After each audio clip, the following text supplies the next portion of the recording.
ನಾನು ಎಕ್ಸ್ಟ್ರಾ ತಂದಿದ್ದೀನಿ.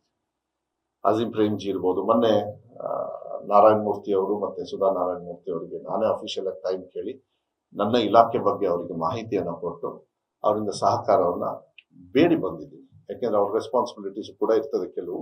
ಅದನ್ನ ಹೇಳಿದಾಗ ಅವ್ರು ಬಹಳ ಸಂತೋಷದಿಂದ, ಪಾಪ ಸುಧಾಮೂರ್ತಿ ಅವರಂತೂ ಕನ್ನಡ, ನಾನೊಂದು ಬುಕ್ ಕೊಟ್ಟೆ, ಇಂಗ್ಲಿಷು ಕನ್ನಡದೇ ಬುಕ್ ತಗೊಂಡು ಎಲ್ಲ ನೋಡಿ ಇದೇನು ನನಗೆ ಪ್ರಶ್ನೆ ಹಾಕಕ್ ಸ್ಟಾರ್ಟ್ ಮಾಡೇ ಬಿಟ್ರಲ್ಲಿ ಒಂದು 3/4 ಗಂಟೆ.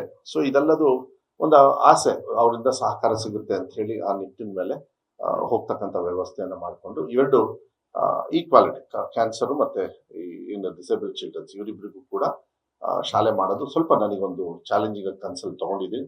ನನ್ ಸಾಕ್ತಕ್ಕಂಥದ್ದು ಅದೇನೇ ಬಹಳ ಇದಲ್ಲ. ಮತ್ತೆ ಇದು ರೆಸ್ಪಾನ್ಸಿಬಿಲಿಟಿ ಈಸಿ ಅನ್ನಬಾರ್ದು, ರೆಸ್ಪಾನ್ಸಿಬಿಲಿಟಿಯಾಗಿ ತಗೋಬೇಕು, ಅದೇ ಬಹಳ ಮುಖ್ಯ. ಒಳ್ಳೊಳ್ಳೆ ಡಿಸಿಷನ್ಸ್ ತಗೊಳ್ತಾ ಇದ್ದೀವಿ. 3 ಎಕ್ಸಾಮ್ ಪಾಲಿಸಿ ಇರ್ಬೋದು, ಎಕ್ಸಾಮ್ ಪವಿತ್ರತೆಯನ್ನು ಕಾಪಾಡ್ತಕ್ಕಂಥದ್ದು ಬಹಳ ತಪ್ಪು. ಮಾಸ್ ಕಾಪಿಂಗ್ ಎಲ್ಲ ನಡೀತಾ ಇತ್ತು, ಅದನ್ನ ಸಂಪೂರ್ಣವಾಗಿ ನಿಂತಿದೆ ಅಂತೇಳಿ ನಾನು ಭಾವಿಸ್ತೀನಿ. ಮುಂಚೆ ಎಲ್ಲ ಕೆಲವು ಕಡೆಗೆಲ್ಲ ಹೆವಿ ಇತ್ತು, ಈಗೆಲ್ಲ ವೆಬ್ ಕಾಸ್ಟಿಂಗ್ ಎಲ್ಲ ಮಾಡಿ ಇಂಥ ಟೆಕ್ನಾಲಜಿನ ತರ್ತಕ್ಕಂಥದ್ದು. ಮಕ್ಕಳಿಗೆ ಬರೀ ಓದೋದಲ್ಲ, ಮುಂಚೆ ನಾವೆಲ್ಲ ಓದ್ಬೇಕಾದ್ರೆ PCMB ಎಂಥದ್ದು PCMB ಆರ್ಟ್ಸ್ ಸೈನ್ಸ್ ಕಾಮರ್ಸ್ 3.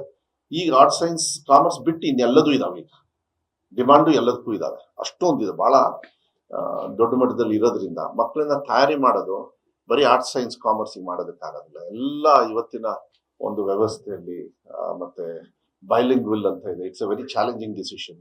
ಮಾತೃಭಾಷೆ ಕಾಪಾಡಬೇಕಾಗ್ತದೆ. ಕನ್ನಡ ಲ್ಯಾಂಗ್ವೇಜ್ ನ ಮಾಧ್ಯಮದ ಲ್ಯಾಂಗ್ವೇಜ್ ಫಸ್ಟ್ ಭಾಷೆ ಏನಿದೆ, ಫಸ್ಟ್ ಲ್ಯಾಂಗ್ವೇಜ್ ಸೆಕೆಂಡ್ ಲ್ಯಾಂಗ್ವೇಜ್ ಇದು ಸ್ಟ್ರಾಂಗ್ ಮಾಡಬೇಕು. ಅದು ಕೂಡ ಆಸೆ ಜಾಸ್ತಿ ಇದೆ. ಅದಕ್ಕೆ ಅವ್ರವ್ರಿಗೆ ಪ್ರೊಫೆಷನಲ್ಸ್ ಯಾರಿದ್ದಾರೆ ಅವ್ರ ಗೈಡೆನ್ಸ್ ತಗೊಂಡು ನಾವು ತೀರ್ಮಾನಗಳನ್ನ ಮಾಡ್ತಕ್ಕಂಥ ವ್ಯವಸ್ಥೆಯನ್ನು ಕೂಡ ಆದಷ್ಟು ನಾನೇ ಹೋಗ್ತೀನಿ. ಮಕ್ಕಳ ಕಾರ್ಯಕ್ರಮ ಏನಾದ್ರು ಇದ್ದಾಗ ನಾನೇ ಹೋಗ್ತೀನಿ. ಕೆಲಸದ ಮಿನಿಸ್ಟರ್ ಹೋಗಕ್ಕಾಗಲ್ಲ ಎಲ್ಲ ಕಡೆ, ನನ್ನ ಬೇರೆ ಕೆಲಸ ಬಿಟ್ಟು ಮಕ್ಕಳ ಕಾರ್ಯಕ್ರಮ ಹೋಗ್ತೀನಿ. ಅವಾಗ ನಮಗೆ ವಿಚಾರಗಳು ಬರ್ತವೆ. ಸಡನ್ ಸ್ಕೂಲ್ ವಿಸಿಟ್ ಮಾಡ್ತೀನಿ, ಅವ್ರ ಜೊತೆ ಹೋಗಿ ಊಟ ಮಾಡ್ತೀವಿ. ಇದನ್ನೆಲ್ಲ ನೋಡಿದಾಗ ಆ ಸಮಾನತೆ ಮತ್ತೆ ಕ್ವಾಲಿಟಿ ನಮ್ಮ ಡಿಪಾರ್ಟ್ಮೆಂಟ್ ಅಲ್ಲಿ ಏನೇನಾಗ್ತಾ ಇದೆ ಅಂತ. ಟೀಚರ್ಸ್ ಕೊರತೆ ಇತ್ತು, ಈಗ ಹೆಚ್ಚು ಕಮ್ಮಿ ಒಳ್ಳೆ ಡಿಸಿಷನ್ ರ್ಯಾಷನಲೈಸಿಂಗ್ ಅಂತ ಹೇಳಿ ನಾವು ಮಾಡ್ತೀವಿ. ಎಲ್ಲಾ ಜನಪ್ರತಿನಿಧಿಗಳ ಸಹಕಾರವನ್ನು ತಗೊಂಡು ಮಾಧ್ಯಮದವರೇ ನನಗೆ ಫಸ್ಟ್ ಐಡಿಯಾ ಕೊಟ್ಟಿದ್ದು. ಸರ್ ತುಂಬಾ ಶಾಲೆಗಳು ಬರೀ 2-3 ಮಕ್ಕಳಿದ್ದಾರೆ ಸರ್, ಅದನ್ನೆಲ್ಲ ನಿಲ್ಸ್ಬಿಡಿ ಸರ್ ಅಂದ್ರು. ನಾನು ಹೇಳಿದ್ರೆ ನಿಲ್ಸಕ್ಕಾಗಲ್ಲಪ್ಪ, ಎಲ್ಲ ಬೈತಾರೆ, ಮೊದಲು ಬಂದು ಸ್ಕೂಲ್ನ ಕ್ಲೋಸ್ ಮಾಡ್ಬಿಟ್ರು ಅಂತ ಹೇಳಿ. ಜನಪ್ರತಿನಿಧಿಗಳು ನೀವು ಎಲ್ಲ ಸೇರಿ ಒಂದು ಒಳ್ಳೆ ಶಾಲೆಗೆ ಸೇರಿಸ್ತಕ್ಕಂಥ ಸರ್ಕಾರಿ ಶಾಲೆಯಿಂದ ಸರ್ಕಾರಿ ಶಾಲೆ ಮಾಡೋದಾದ್ರೆ ಅದನ್ನ ಬೇಕಾದ್ರೆ ನಾನು ಸಹಕಾರ ಮಾಡ್ಬೋದು. But I can't close any. ಒಂದು ಮಕ್ಕಳಿದ್ರೂ ನಾನು ಶಾಲೆ ಓಪನ್ ಮಾಡ್ತೀನಿ, ಒಂದು ಟೀಚರ್ ಇತ್ತು. ಬಟ್ ಅದು ನಡೀತಾ ಇದೆ ಈಗಲೂ ಕೂಡ. ಬಟ್ ಇಟ್ಸ್ ಅ ಬರ್ಡನ್, ತುಂಬಾ ಬರ್ಡನ್ ಆಗ್ತದೆ, ಮಕ್ಕಳ ಕ್ವಾಲಿಟಿಯಾಗಿ ಮುಂದೆ ಬರೋದಕ್ಕೂ ಕೂಡ ಆಗೋದಿಲ್ಲ. ಸೊ ಇಂಥ ಡಿಸಿಷನ್ಸ್ ತಗೊಂಡಿದೀವಿ. ಮಾರಲ್ ಸೈನ್ಸ್ ನ ಇಂಟ್ರೊಡ್ಯೂಸ್ ಮಾಡ್ತಾ ಇದೀವಿ. ಈ ವರ್ಷಕ್ಕೆ ಈ ಸೆನ್ಸೆಕ್ಸ್ ಎಲ್ಲ ಬಂದಿರೋದ್ರೆ ಆನ್ಲೈನ್ ಕೊಟ್ಬಿಡೋಣ, ನೆಕ್ಸ್ಟ್ ಇಯರ್ ಇಂದ ಬುಕ್ ಪ್ರಿಂಟ್ ಮಾಡೇ ಕೊಡೋದು ಅಂತ ಹೇಳಿ. ಯಾಕಂದ್ರೆ ವಾರದಲ್ಲಿ ಒಂದು ಸಬ್ಜೆಕ್ಟ್ ಇರುತ್ತೆ, ವಾರದಲ್ಲಿ 1 ಅವರ್ ಟೀಚಿಂಗ್. ಈಗ 1 ಅವರ್ ಟೀಚಿಂಗ್ ಅಂತ ಹೇಳಿ ನಾನು ಮಾಡಕ್ಕಾಗಲ್ಲ ಈ ವರ್ಷ. ಇದು ಒಳ್ಳೆ ಚರ್ಚೆ ಎಲ್ಲ ಆಗಿದ್ದು. ಯಾಕಂದ್ರೆ ಮಾರಲ್ ಸೈನ್ಸ್ ಬಹಳ ಇಂಪಾರ್ಟೆಂಟ್. ಬರೀ ಪಾಠ ಹೇಳ್ಕೊಡೋದಲ್ಲ, ಮೌಲ್ಯ. ನಮಗೆಲ್ಲ ಇಲ್ಲಿ ಇದ್ದಾಗ ಮಾರಲ್ ಸೈನ್ಸ್ ಹೇಳ್ಕೊಡೋರು, ನೀತಿ ವಿಜ್ಞಾನ ಬಹಳ ಹೇಳ್ಕೊಡೋರು. ಮಾರಲ್ ಸೈನ್ಸ್ ಅಂದ್ರೆ ನೀವು ನಿಮ್ಮ ಒಂದು ವ್ಯಕ್ತಿತ್ವ ಡೆವಲಪ್ಮೆಂಟ್ ಅದ್ರಲ್ಲಿ ಬರ್ತದೆ. ಅದು ಮಕ್ಕಳಿಗೆ ತೆಗೆದಿರೋದು ಐ ಥಿಂಕ್ ಅದು ದುರಂತ. ಅದು ಯಾವಾಗ ತೆಗೆದ್ರು ಯಾಕೆ ತೆಗೆದ್ರು ಗೊತ್ತಿಲ್ಲ.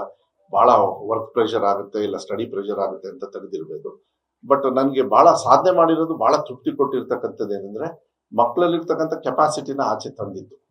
ಒಂದು ಎಕ್ಸಾಮ್ ಅಲ್ಲಿ ಬಿಟ್ಟು ಸೆಕೆಂಡ್ ಎಕ್ಸಾಮ್, ಥರ್ಡ್ ಎಕ್ಸಾಮ್ ಅಲ್ಲಿ 1,16,000 ಮಕ್ಕಳು ಮತ್ತೆ ನಾವು ಫೀಸ್ ಕಲೆಕ್ಟ್ ಮಾಡಲಿಲ್ಲ.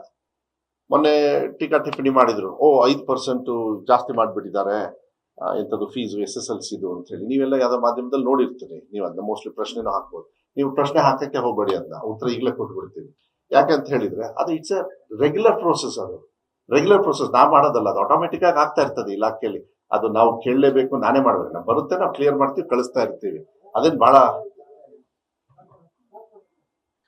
ದೊಡ್ಡ ಅಲ್ಲ. ಮಾಧ್ಯಮದವ್ರು ಯಾರಾದ್ರೂ ಇದ್ರೆ ಕೂರ್ಸಿ ಒಳಗೆ, ಇಲ್ಲಾಂದ್ರೆ ರವಿ ನೀವೆಲ್ಲ ಸ್ವಲ್ಪ ಜಾಗ ಖಾಲಿ ಮಾಡ್ಬಿಡಿ. ನರಸಿಂಹ ತುಂಬಾ ಇದಾಗದ್ರೆ ಚೇರ್ ಪಾಪ ಬೇರೆಯವ್ರಿಗೆ ಬಿಟ್ಕೊಡಿ. ಸೊ ಏನಾಗ್ತದೆ ಅದ್ರಲ್ಲಿ 5% ಜಾಸ್ತಿ ಅಂತ. 5% ಅಲ್ಲ, ನೀವು ಅದನ್ನಲ್ಲ. ಫಸ್ಟ್ ನಾನು ಹೇಳೋದು,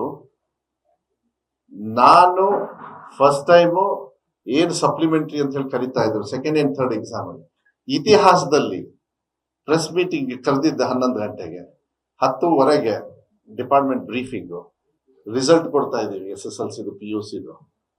ಆ PUC ಅವತ್ತು ಕೊಡ್ಬೇಕಾದ್ರೆ ನಾನು ಹೇಳಿದೆ ನಮ್ಮ ಇಲಾಖೆಗೆ ನಥಿಂಗ್ ಡೂಯಿಂಗ್. ಫೇಲ್ ಆಗೋರು ಯಾರ್ರಿ? ನಿಮ್ಗೂ ಗೊತ್ತು ಚೆನ್ನಾಗಿ. ತಂದೆ ತಾಯಿನ ಮನೇಲಿ ನೋಡ್ಕೋಬೇಕು, ಹೊಲದಲ್ಲಿ ಕೆಲಸ ಮಾಡ್ಬೇಕು, ಶಾಲೆಗೆ ಹೋಗ್ಬೇಕು. ಯಾಕಂದ್ರೆ ಹೊಲದಲ್ಲಿ ಮಾಡ್ಲಿಲ್ಲ ಅಂದ್ರೆ ಹೊಟ್ಟೆಗೆ ಬರಲ್ಲ. ಜೀವನಕ್ಕೆ ಬೇಕು ಶಾಲೆ. ಎಲ್ಲರೂ 50-50 ಮಾಡಿದ್ರೆ 3 ದಿವಸ ಮಾತ್ರ ಸಾಧ್ಯ. ಆ ಮಗು ಹೆಂಗ್ ಪಾಸ್ ಆಗತ್ ಸ್ಟಾರ್ಟ್ ಆಗತ್ತೆ ಅಷ್ಟು ಈಸಿಯಾಗಿ ಪಾಸ್ ಆಗ್ಬಿಡ್ತಾರ? ಅಂತವ್ರೆ ಸಿಗಾಕೊಳ್ಳೋದು. ದೊಡ್ಡರು ಇರ್ತಾರೆ ಬಿಡಿ, ನಾವೇನ್ ಬಹಳ ದೊಡ್ಡ ಪಂಡಿತರೇನಲ್ಲ ಓದೋದ್ರಲ್ಲಿ.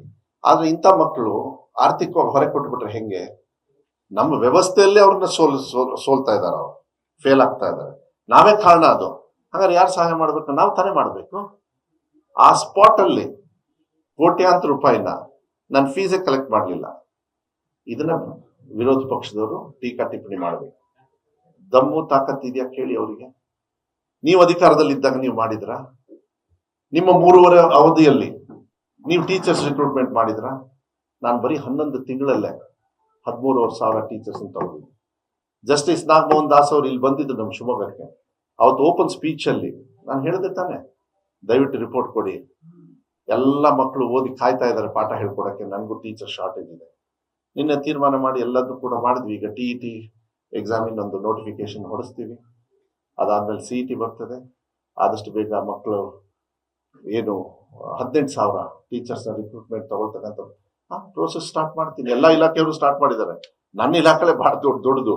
ನಂದು ಬೇರೆಯವ್ರದ್ದು ಎಲ್ಲಾ ಟೋಟಲ್ ಸೇರಿದ್ರೆ ನಂದು ಒಬ್ಬಂದೇ ಇರ್ತದೆ.